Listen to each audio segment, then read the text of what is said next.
This exhibit is 19, is that right? Yeah, he's getting up there. Excuse me. But not like our oldest. Our oldest is actually the lighter colored one. He's not lighter colored because he's older, that's just his coloration. But that's Barney, and he was actually born here at the Seattle Aquarium. So pudgy. And he is going to be 34 years old this year. Yeah, Wow. in September. That is amazing. And then on the other end of the spectrum, our youngest is Hogan over there. And correct me if I'm wrong, 4 years old? Yeah. I was like, I'm going to remember all these ages here. Keep track of all their You wanna stand birthdays. closer? So we've got quite the span of ages, but that may also beg the question, how old do harbor seals live to be? Yeah, so the average lifespan for harbor seals in the wild is actually a lot less. Well, Hogan, our youngest, he has a few more years before he would be considered old in the wild. So about 10 to 12 years old is usually the average lifespan for harbor seals.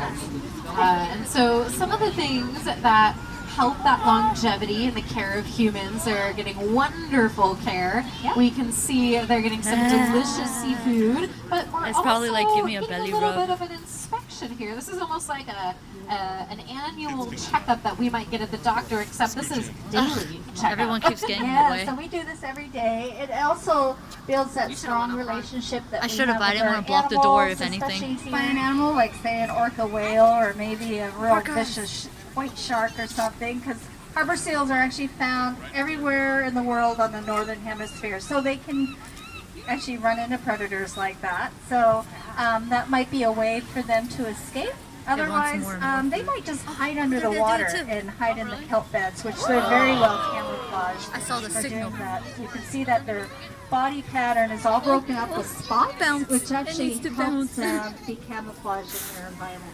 You want to stand Definitely. closer? They also have this counter shading, as they call it. So they're a little bit darker on top. So if you're a predator looking down, they're going to match with the deep, dark ocean. And on the underside, they're a little bit lighter. So if a predator is looking from underneath, they it's are gonna going to do it match again. better with the light coming from up above. So they've got a lot of natural built-in camouflage and adaptation to help them in that Maybe not. I marine saw the environment. signal. Oh, this one's It looks gonna like do we might be going for another jump here. And again, something we might I think see that's them the avoiding point. predators Like, or that's why they put the displaying ball there. during mating season as well. Those males kind of showing off for the females or saying, "Hey, this is my territory." Now I see we're checking in on some food, and we're Yeah, getting close, not quite, but close to the end. So Yeah. I'm going to hop out this door here, and I want to check in with all of you and see if there are any questions, something more you would like to know more about these animals Why are we they haven't so had a chance to talk about yet. Anything else? If you raise your hand, I will come to you, no matter where you are. Oh my gosh!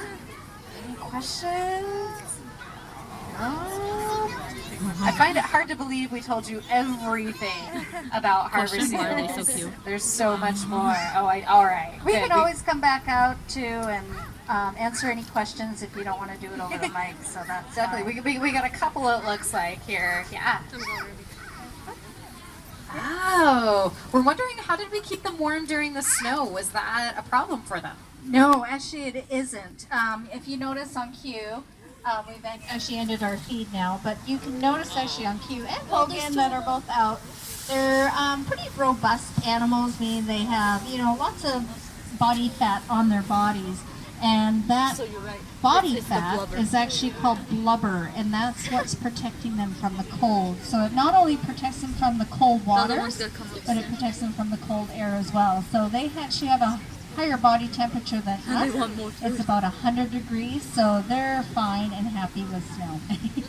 A little bit of enrichment for I them love how perhaps they as well. love the- I do the see we had a colors, couple the more pattern. hands pop up, and we're going to answer those questions in just a moment. We're going to let Caroline and the team head out of the exhibit and wrap things up, but we will be around and available It's for just all those swimming. questions.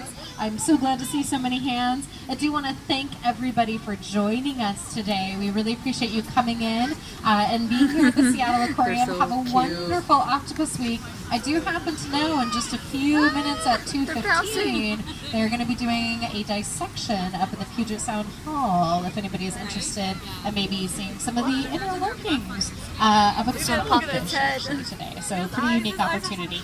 Thanks again for coming and have a great rest of your visit. Matthew, I'm right behind you, baby. That's kind of why I wanted to also see it at the bottom.